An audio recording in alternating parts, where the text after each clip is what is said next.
On to part 2 of the releases, which is part 3 of the episode. Make sure if you want to follow along with all of the songs that we're talking about, there is a playlist in the description.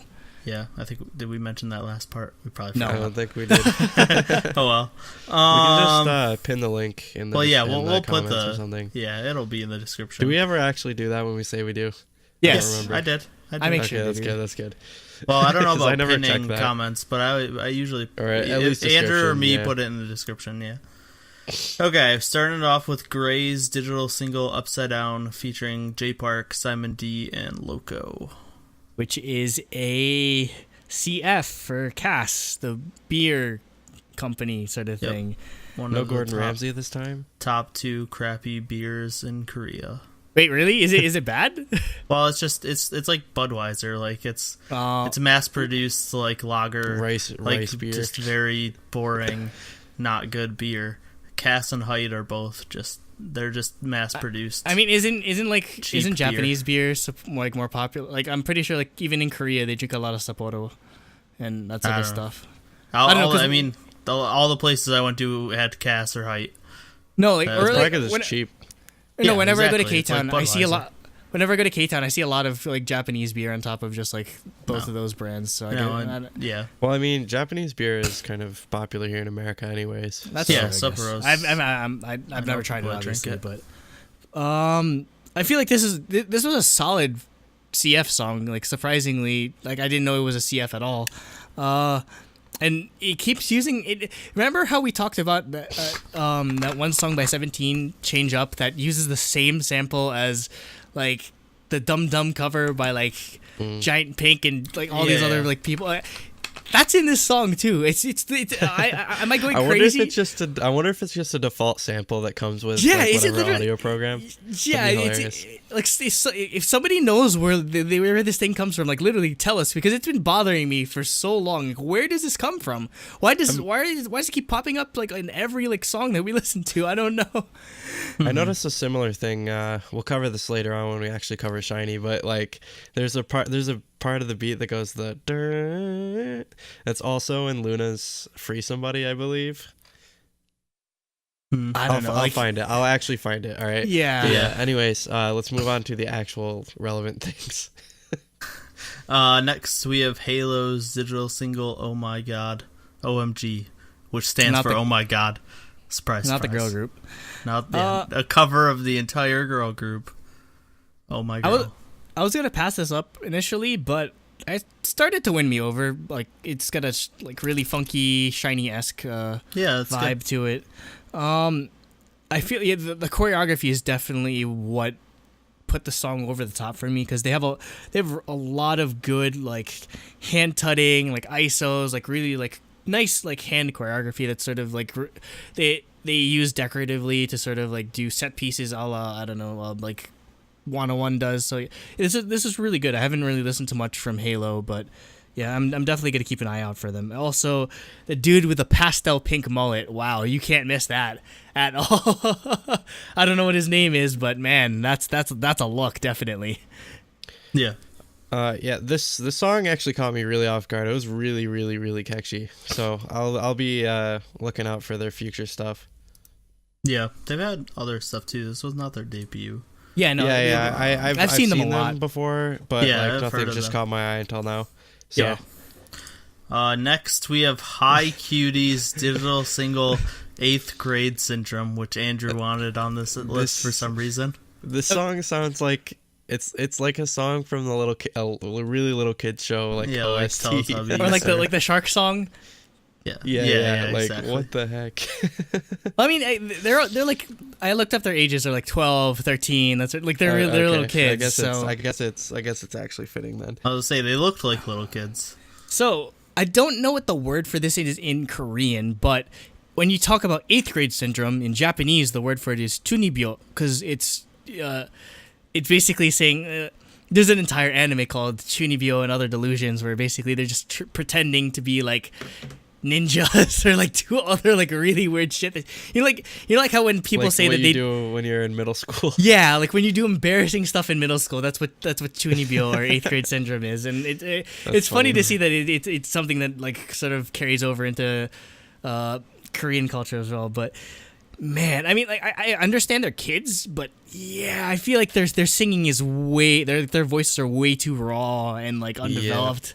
That it's like I feel like it's acceptable to a certain age, because like maybe until like you're 9 or 10, maybe, because if you listen to a lot of kids choirs, it sounds a lot like this. But no, this does not. I don't think you can do too much with this. But I don't want to be too mean. I'm not going to be like they belong on the Wolwari list, because they're kids ultimately. I will be. They belong on the Wiggles. They belong on the Wiggles. The Teletubby list. Oh no. It is kind of weird how they kind of I don't like how they sort of like dress them up in some of the scenes. I don't know. They kind of tried to make them like too adult in a way. They're kids. They keep them in like the school uniforms because that's actually acceptable. Unlike some people who are like 25. They're actually students. Yeah. Actually 8th grade students. Next we have IZ, or is it? It's actually Eyes. Eyes, okay, I wasn't sure. Yeah, the spelling is stupid, but yeah, Eyes. Yeah. Mini album Angel with the title track Angel, and it's. I don't know how we missed them last year, and the reason why, or in saying that, I looked up their debut. They had a debut last year, and the song their debut. I think I remember covering them before because I remembered how it was pronounced. Yeah, I don't know if we might have missed them or something, but. Their debut song sounded nothing like this. It sounded like some kind of cutesy, maybe like more CN Blue-esque type of thing. And then they come out with this. This I like a lot more. This is like some super like emo, like J-rock type stuff. Yeah.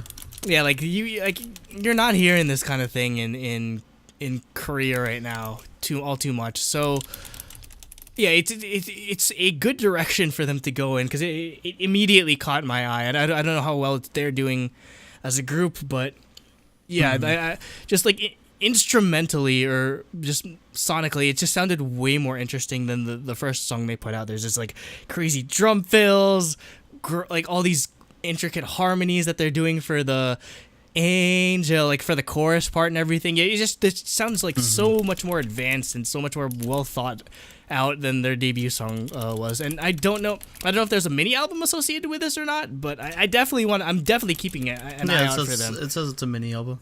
Oh man, I'm definitely gonna look up the rest of this, because this was great. I was pleasantly surprised when I heard this song. Yeah, I really really like this song. Like I'm definitely going to add it after we're done. Again, like only one problem is I have the same problem I had with the Roses' last single, was like I just want the rock guitars to be a little like louder, because they're way too far back.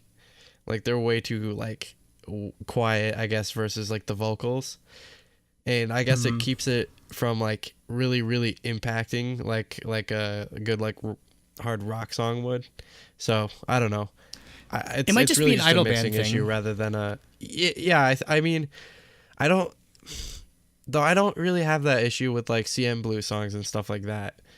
It's because with this style of music, like you really have to like pay attention to that kind of stuff. But it's just mixing. It's not to do with the music. Like I bet if we heard this live, it'd be amazing. Yeah. So yeah.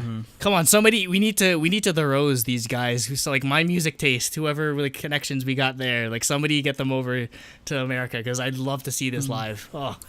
We do have their debut on our list. None of us marked it though. Oh, okay, that's probably why. Again, yeah, it was not notable at all. That's why. But they did put out a song last month that we missed. Okay. They have a song called Granulate, which came out last month.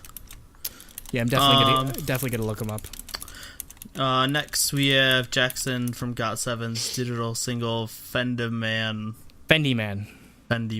You know the fashion brand Fendi. I don't know. Never heard of it. I've never heard of it. Gucci, Louis, Fendi, Prada. Basic bitches wear that shit. So I don't even. Oh my god. Well, I know that song. I don't listen to that garbage. I know that song, but I only I've heard of Prada and Gucci. That's it.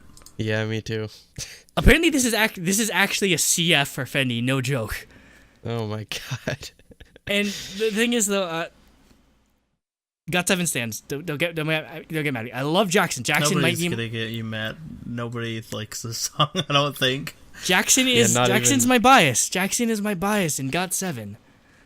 Jackson is everyone's bias. Let's be honest. It's The rule of thumb is you have a bias and you have a JV bias. Yeah. Oh yeah, that's right. That is a thing. Anyway, this is basically like I don't mean to be so vulgar, but to use the hip hop terms that they use in hip hop, this is basically trying to dick ride off of Gucci Gang's like flow. Like not even like trying to be like sneaky about it. Like Fendi Man is literally Gucci Gang, Gucci Gang, Gucci Gang. Like straight up rip off of it, and one of my favorite comments on the Reddit the Reddit thread for this was, quote, "He needs a ghostwriter." Yeah, you should hire Drake's ghostwriter to make him good music. Oh man, dude, that'd be funny. For real though, like, what are you doing? I don't know what he's doing with his solo. Yeah, because we know he's a good rapper when it comes to Got 7 music, but man, a lot of this self-produced, self-written stuff is just really subpar. And I mean, it's too try hard in my opinion. Yeah, you know? And maybe that's it comes off as like cheesy. Yeah, and I mean maybe that's kind of his thing. Like I don't know, maybe just because like that's kind of the music he grew up on or whatever. But yeah, it doesn't come. I'm sorry for a dude that I don't mean this to be too disrespectful, but like hip hop is all about like authenticity, and for a dude that's like that grew up like in Hong Kong doing like art, I don't know, like freaking Olympic level like archery and shit or whatever. Oh, like fencing, yeah. Like all that's like sort of like high level stuff. I don't know. It just doesn't come off as authentic if he's trying to be like a hardcore like trap rapper sort of thing. Yeah. Well, it's weird. It's a farce basically. It's farcical. Yeah. Well, it's just weird because he's always said he never considered himself a rapper. Like. So and all of a sudden he's like, he wants to write his like lyrics for these rap songs. Like, if you don't consider yourself a rapper, then let someone else write the lyrics and just be the artist. I mean, I don't he wants think people cred. Even care about that much stuff as much in China either. No one cares. Yeah, they don't care. I mean, obviously, no one cares of K-pop. No one produces their own. 80% of artists don't produce their own music. Yeah, and I mean, I understand. He wants the cred. He wants the cred for being able to say, I write my stuff, I produce my stuff, I perform my stuff, but. It's not meant for everyone. Not everyone can be that. I'm sorry. I'm sorry, Jackson, but like after a certain while you just have to like face you gotta face the truth. You gotta face the truth, dude. Not everyone's meant to be that. And it's fine to collaborate with other people. And it's fine. I understand like he wants to do it with his own resources and everything, like he doesn't want to rely on JYP, but like, there's just so much. Like, reach out to anyone. I'm sure there's a bunch of people that would want to work with somebody in a really popular K-pop group like this. So I don't know. Like, freaking reach out to DJ Khaled for all I care. Like, somebody that can produce you good music, like a solid like beat. Jackson and DJ Khaled. Like, no, seriously. Like, for as much shit I just think that'd be hilarious. Yeah, it'd be hilarious for as much shit as Khaled gets. Like, for like not doing anything. You just hear all his shout outs in the beginning. DJ Khaled. Like, oh god, what's happening? Like for as much shit as he gets for his like not doing anything in songs, his music production is it's still solid. So like even somebody like that, I think would work wonders with Jackson. So like somebody like whoever like has connections, literally just let's start hashtag Jackson x DJ Khaled, and I'd love to see that. That'd be the song of the year. Speaking of crappy hip-hop music, we have Jay Park's U.S. debut, Soju, featuring 2 Chainz. So AKA, disappointing. AKA God Titty Boy. Yeah, a freaking collaboration with Titty Boy. Like, if I kind of want to just take over this because I have a lot to say. I have a lot to say about this because as an Asian American, I'm really happy that he got signed to a big label such as Rock Nation.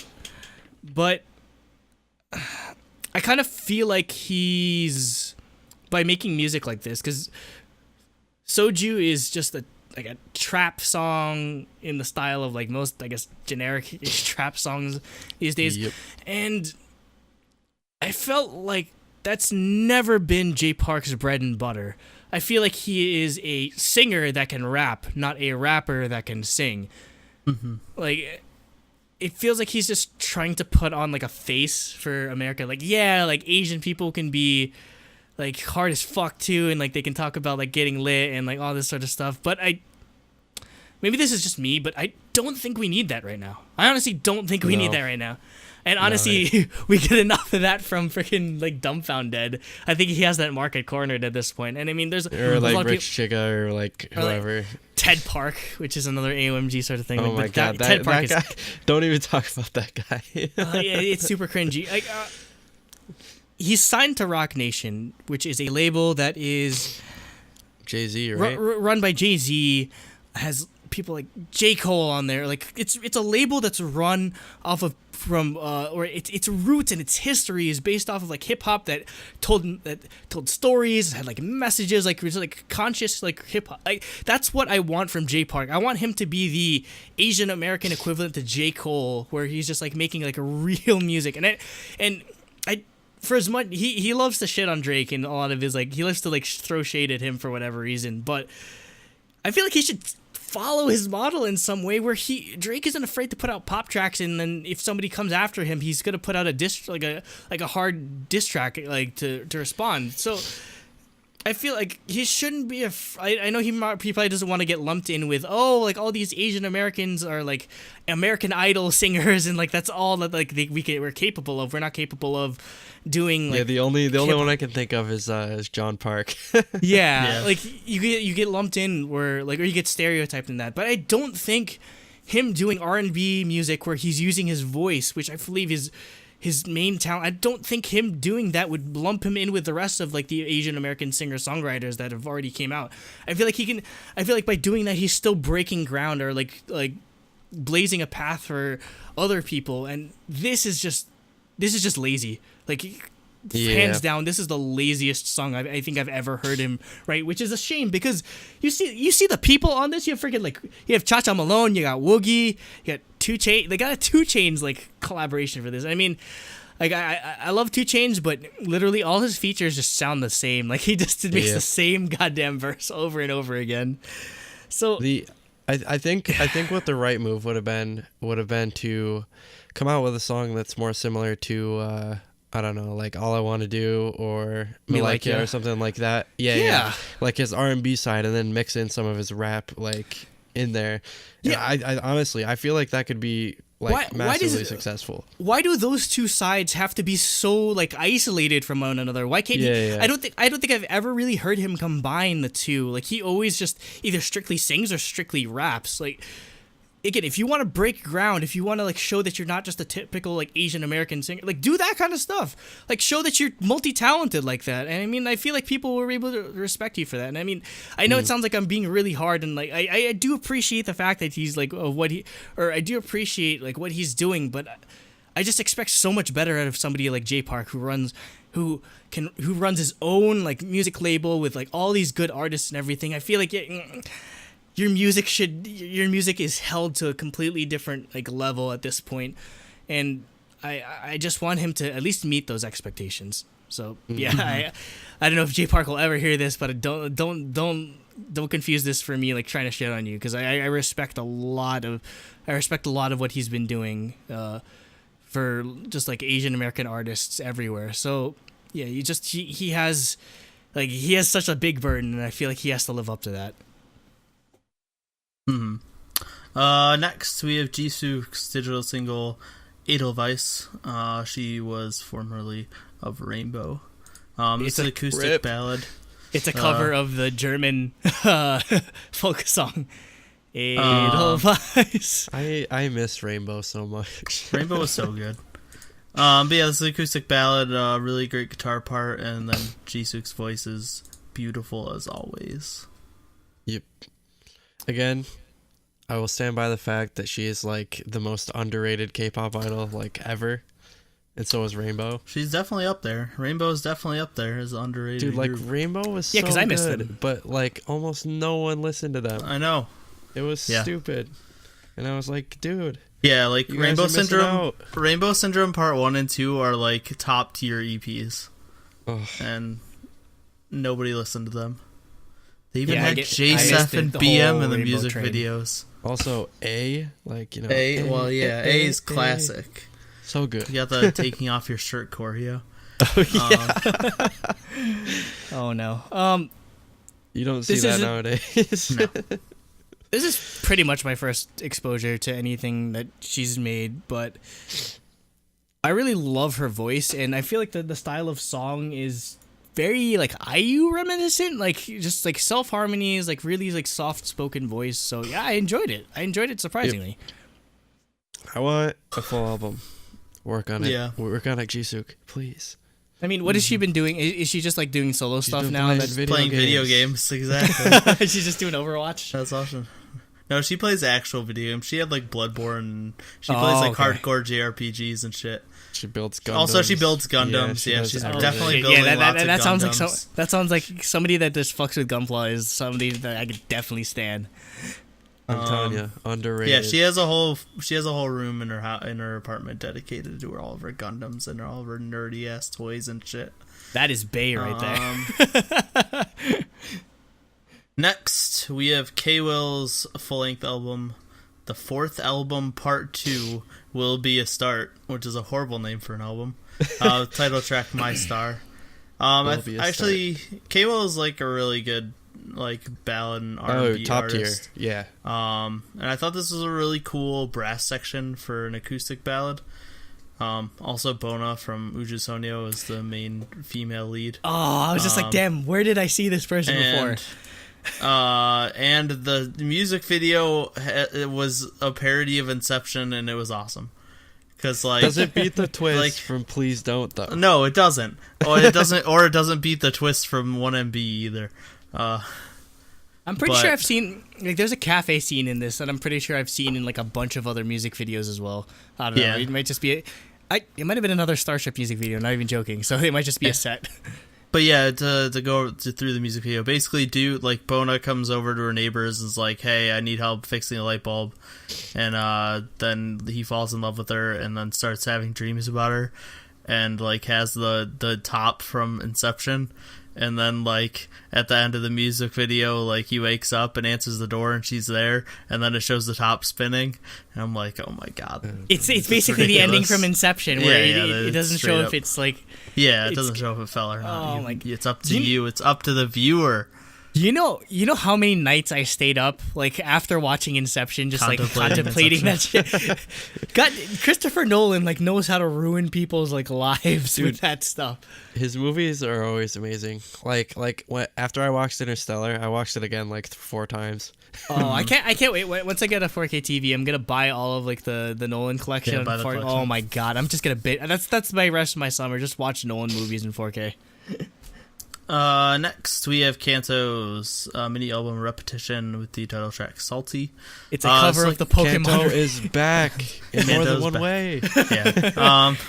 But yeah, it's like a really funky rap song. I was happy with the song. He did really well in the unit, but he didn't make it into UNB. But I think he fits solo better anyway. Honestly, I can't imagine him in a group. I think he fits well as a legitimate rapper as well. Like, exactly. He has good flow. The song was pretty good. Yeah. So I'll be keeping an eye out for him. He was easily, like, the best rapper on the unit. The first time I heard of him was when he did Verbal Jin's part in Taeyeon's Eye in the live performances. Yeah. He covered Verbal Jin's part every time. So yeah. Yeah. Literally, actually, Taeyeon and Verbal Jin never met each other until this one random Taeyeon fan meet where he showed up. And she didn't even know he was there, and he started rapping. Oh my god. That's funny. That's funny. Yeah. Like, he was on his song and everything, and they never. That's funny. Yeah, they never even met. Next, we have Chris Wu's digital single Like That. Formerly of EXO. Currently doing music in America. He's the first Chinese artist to hit top 100 on the Billboard Top 100 Songs list. So yeah, all props That's to him. pretty dope. Yeah, man, just a lot of stuff. Like, I mean, BTS hit number 1 in top 200 albums. Fake Love hit number 10 in top 100 songs. Yeah, that's awesome. It's a lot of success going on. Also, he's definitely going for that like Drake-esque, like really like sensual singing type of thing. It kind of reminds me of the song "Too Good" featuring Rihanna, and also, I really hope that GTR wasn't on fire because that's too nice of a car to destroy. That just makes me cry, man. I mean, like, it's a fire car. Just don't set it on fire, please. Dude, you could have gave that GTR to me, you know? Yeah. How did they even? Is it legal to? Can you import GTRs legally into the U.S. now, or? Oh, do you mean the Skyline GTR? Because I didn't watch the music video. It depends on the year. Like it has to be 20, like 25. So 1993 or earlier, it has to be made. Because the thing is, a lot of... so you still can't get the R33. This is all mumbo jumbo to people who don't know Skylines. Yeah, but no, like this is basically if you watch any of the Fast and Furious, it's one of the Paul Walker cars. It's in Too Fast Too Furious was R33 Skyline, right? That's R34. R34. You won't be able to get that for like 10 years. Unless my dad. Because like I've talked about importing cars with my dad one time. Apparently, what you do is if you can import it by like parts, and then you can say it's a kit car, and then you can assemble it in America, and you can have it legally. Apparently, there are some that are legal, but by like a mistake by the U.S. government, and they're like, "We'll let you keep these ones, but no more of them." Oh, it's so dumb. Anyways, let me have let me have my JDM cars. God damn it. Anyways, on with the music. Next we have Lee Bada's mini album Pink Ocean with the title track Crush on You. I really like this. Mm-hmm. Like, again, like I've been on a whole like Bull Polygon Big, and this definitely would fit in with that. I want more singers like this, like with more of like the sort of like indie like singer-songwriter sort of vibe, but also with the like, you know, electronic you know, background music. And yeah, she has a really nice voice, really nice and soft. Music video is cute. So yeah, I'll be checking out her stuff. Yeah, and I enjoyed this one. She kind of reminds me of Haze in a way, and I'm surprised that her being like that kind of music's popular in Korea. So I don't know why she hasn't blown up yet. So who knows? But yeah, I enjoyed this a lot. She has the ear thing going, so I'm obviously gonna stand. I'm a very easy person, please, except when it comes to music. Yeah. Next we have Lee's basically a mashup of Dreamcatcher's Mayday and Sleepwalking, and it's amazing. Fantastic. This is literally like one of the best remixes I've ever heard of a K-pop song. Because it's official mashup. This is like when it was like legitimately like it was just really well done, and it worked so well. I haven't heard a mashup this good since London Noise did a mashup of was it View by Shiny and Four Walls? Like, dude, yeah, I remember that one. This is like legitimately great. And so for those that don't know, Lee's is one of the producers for Dreamcatcher's most of their music, so that's why they uploaded this onto their official SoundCloud. So yeah, this is. You know how people how Linkin Park made mashup albums back in the day. I want a Dreamcatcher mash. You kidding me? A Dreamcatcher mashup album where they just take like two like different songs. I'd go broke. I'd go broke buying all those CDs. You kidding me? Why am I blanking on the name of that? Oh, Reanimated. Reanimated was amazing. Like the version of Crawling off that album. Oh, great. Yeah. I'd love to see just like something like that, like just reinterpreting like Dreamcatcher songs because they're so experimental, so it's perfect for that type of thing. Even with the title tracks, like swapping out like I don't know, like Good Night with You and I or something like that. Next we have Leo from VIX and Sejong from Gugudon's We the Reds song, which is their World Cup anthem song. My God, Sejong's vocals are goes unreal. Crazy. It's so good. I'm just why are they the Reds? Because I thought that was like freaking like Russia. Why are they calling it? Why is red like the color of like the Korean? What are you a communist now? I don't know. I don't know, but like the color of their soccer team. I guess, but I don't know how they'll do in Korea or like, in Russia, to be honest. But all I know is without the U.S. in the World Cup, I'm basically just gonna be rooting for Germany because I like not having fun. Actually, no, a lot of my favorite football, soccer players are German. So, but yeah, go crazy. I don't care about soccer at all because I was talking to my friend about soccer, and he said Korea's teams are like really jank, I guess, like with the way they play sometimes. They have some good players that because sometimes they'll do like the craziest plays, but other times they'll just not be that good. Well, it's like really on and off. I feel like they're just Korea has produced some like really good scorers, but I don't know how good their defense is, so they just probably get lit up sometime. that might make sense actually. But I mean, yeah, I don't know a ton about soccer, so we'll definitely keep up with Korea and the rest of the World Cup. It starts in a couple weeks. Next we have Momoland's Boom Boom Japanese version. Look at all this money they have now to spend on a freaking island vacation destination music video with like all. I mean, they did get 100 million views. Oh my god. Side note, Double Kick Entertainment, the entertainment company behind Momoland, has officially changed their name to MLD Entertainment. So, Momoland better not be a one-hit wonder or else they're screwed. MLD stands for Momoland Dabbing. Yep. Oh, man. Oh. Yeah, we'll see. I'm skeptical that they'll be able to do it again. I hope they do.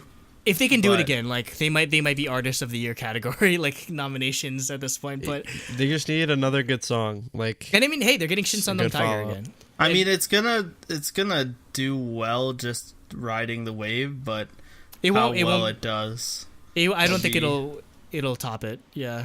Yeah, it's just how far below does it. Hopefully they don't become one-hit wonder status. They can't become the next. They can't become the next Crayon Pop. Yeah. I don't know. I really like Freeze and their debut, but they weren't big. Yeah, it wasn't like this. Wait, what was the dabbing song? I forgot what it was called. See, that one I don't even remember. The one that was in like that's the second theme park. The second. Well, I know what it is. It's just their second single. I ignore it. There's their debut, which I can't remember the name of either right now. The second single that I ignore, then Freeze, which was really good, and then Boom Boom, which was really good. Or no, the one with like the yeah, like that's the debut. No, that's not their debut. That was the one. No, that's a B-side that they performed live. No, there was another single in between the like the theme park one and Boom Boom. Like, God, this is how bad we are with knowing their titles. No, they have 4 singles. They have Jangkung Kwang, which is their debut, Wonderful Love, which is the dabbing song. They have Freeze, and they have Boom Boom. Yeah, Freeze is the... Yeah, I mentioned Freeze. Freeze is like my favorite song by them. Yeah. But actually talking about this song, though, I don't think it was as good a conversion into Japanese, but I do like the English Daisy like rap break. I do that's like. Awesome. Yeah, I agree. I like it. That's like the only good part of the song, and I don't know. It's just otherwise, their pronunciation needs some work, definitely. Next we have Moonbyul's debut single album Selfish, featuring Seulgi, and this is the duet of the century. Dude, amazing. This is like literally like Avengers tier, like team up. Yeah, you kidding me? Like the best, like one of the best singers from one of the best groups, one of the best singers and one of the best rappers from one of the best groups. Like this is like fusion, like literally. Thank God they did Idol Drama Operation. I was gonna say it's all because of IDOT, yeah. Idol Drama Operation team. Okay, like I love this song so much, or I love this video so much. Like, not even joking, I bought yellow track pants because of this song. Like, not even joking. Here. Okay. here are the red track pants I bought after listening to Easy, a Ween's song, and then here are the yellow track pants that I just got today because I listened to this song. What if every solo debut they always wear those? Huh? What if every solo debut they always wear those pants in different colors and you have? I go broke. You kidding? I go so broke. You kidding me? I'm in love with Kappa track pants right now. So, I mean, like, I don't know if I can like put it to words just how great this song is. Just visually great. They look amazing. Moonbyul wearing like a bikini is not something I ever, or like a halter top is not something I ever imagined, considering she's like kind of like a tomboy. Like vocally, everything is so well. I love like the fun, like vibe to this song. I think I basically just nailed it down as it's kind of like female Zico or something like that. Just like really. Yeah, I could see that. Yeah, just like just very fun. Yeah. Oh god, I this might be it's easily one of my favorite like collaboration songs of the year. Mm-hmm. Next we have NCT 127's Japanese debut Chain. Can a Japanese song be your favorite NCT 127 song? I don't know. No. Cooper seems to like it a lot. No, because Limitless exists. Oh yeah, exactly. I think there's no vocal fry in this song, so no. I'm sorry. There's no vocal fry, but this, I think this might blow Limitless out of the water. It's so good. Maybe they'll perform it at KCON. Who knows? But I mean, would they perform? They won't perform Japanese songs. They would at never KCON. Perform a Japanese song on M Countdown. It's so. Oh yeah, it's M Countdown. That's right. That's why. Yeah. They won't do that. But I mean, they could perform it and not televise it, but yeah, it could be one of the songs. But because they did that, I think they did that with Highlight last year when they did Beast songs. Mm-hmm. Yeah, they might not televise, but I just don't think they would perform a Japanese song. Yeah, but this might be one of the best Japanese like songs that we've heard from a K-pop group so far this year, because this was. Again, I love that they're putting the same level of production value into the Japanese songs as they are into the Korean tracks, and it definitely NCT definitely pulls it off. The only thing I'd say is chorus kind of gets a bit messy with like all like the instrumental layering, just kind of like noisy, and also like the part where Taeyong does like an Eminem like really fast style rap needs to be way longer, because it's kind of like the. It's kind of like the Rena thing where it's just like 2 lines and then that's it, and then he just doesn't do that again for the rest of the song. So that'd be my only changes that I'd make with this song. Otherwise, it's excellent. Yep. Next we have Planetarium Records digital single Hocus Pocus. Again, I was gushing about how much I love Planetarium Records. It's like they are a record label that sort of from time to time they release. They're a bunch of like individual singers or rappers that produce music like as a group from time to time. Like I will go on record. They are basically the Korean Brockhampton. Like it's just, and also it's a good idea because it's the way I can sort of like rationalize it. It's like they get to be both. They can be Block B and Zico at the same time, where they got their own. Yeah. They got their own solo stuff, but when they come together, it's great as well. And like I think it's because they focus on their solo careers more than the group activities. So, yeah. I mean, they've been doing stuff for like since 2016, but I really didn't start like paying attention to them until this year. So, like, I feel like it's a great way to introduce yourself to the different members and like how to showcase their strengths in a group setting. And I think they do a really good job of going back and forth between that, because like I've just loved everything that the Planetarium Records guys have been putting out, and they're definitely on my breakout artist of the year list or whatever. I just not too many people are talking about them, but all the stuff they put out this year has been great. Yeah, I thought the song was really good. It felt, I don't know, just kind of fresh, I guess. Like it like, you know, putting out something different. So yeah, I thought it was good. Stood out to me. And finally, for this part, we have Produce 101 China's digital single.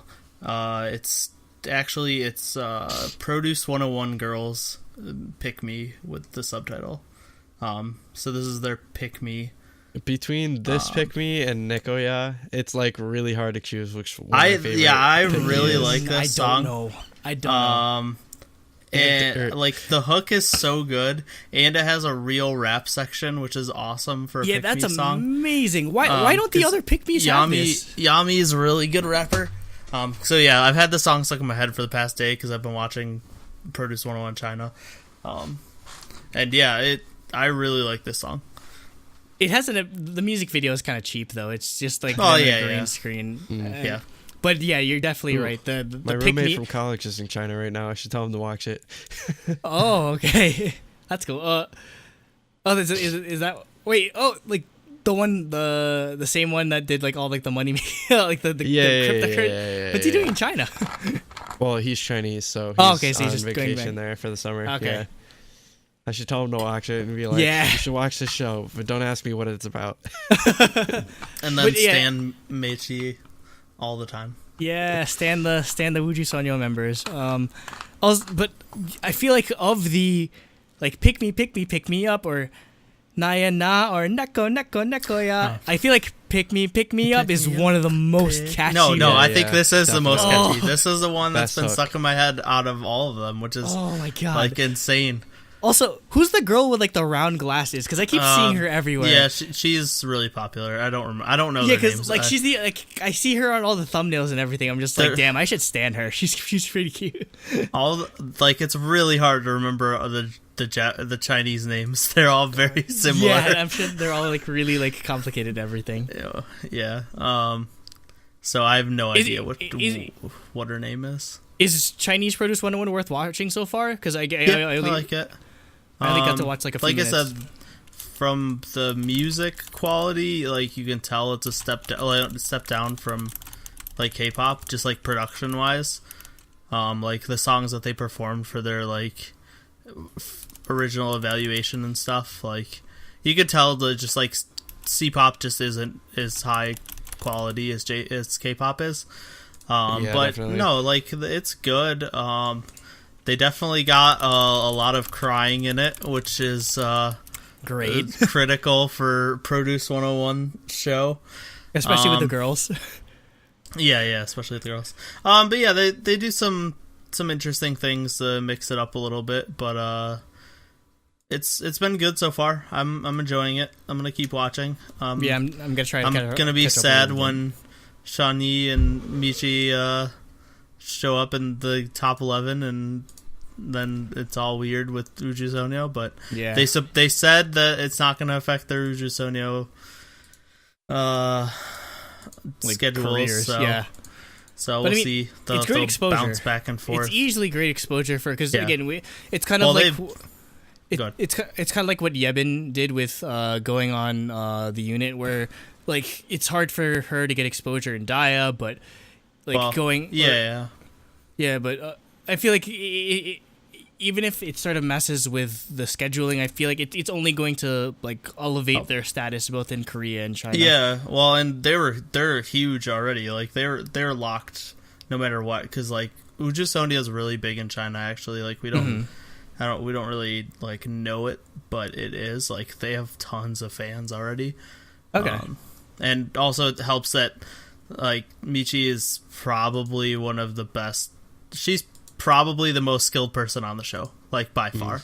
She's just so insanely good at both dancing. I mean, she's the lead dancer of Uju Sonyo, and she's really good at singing too. And just having that experience, like.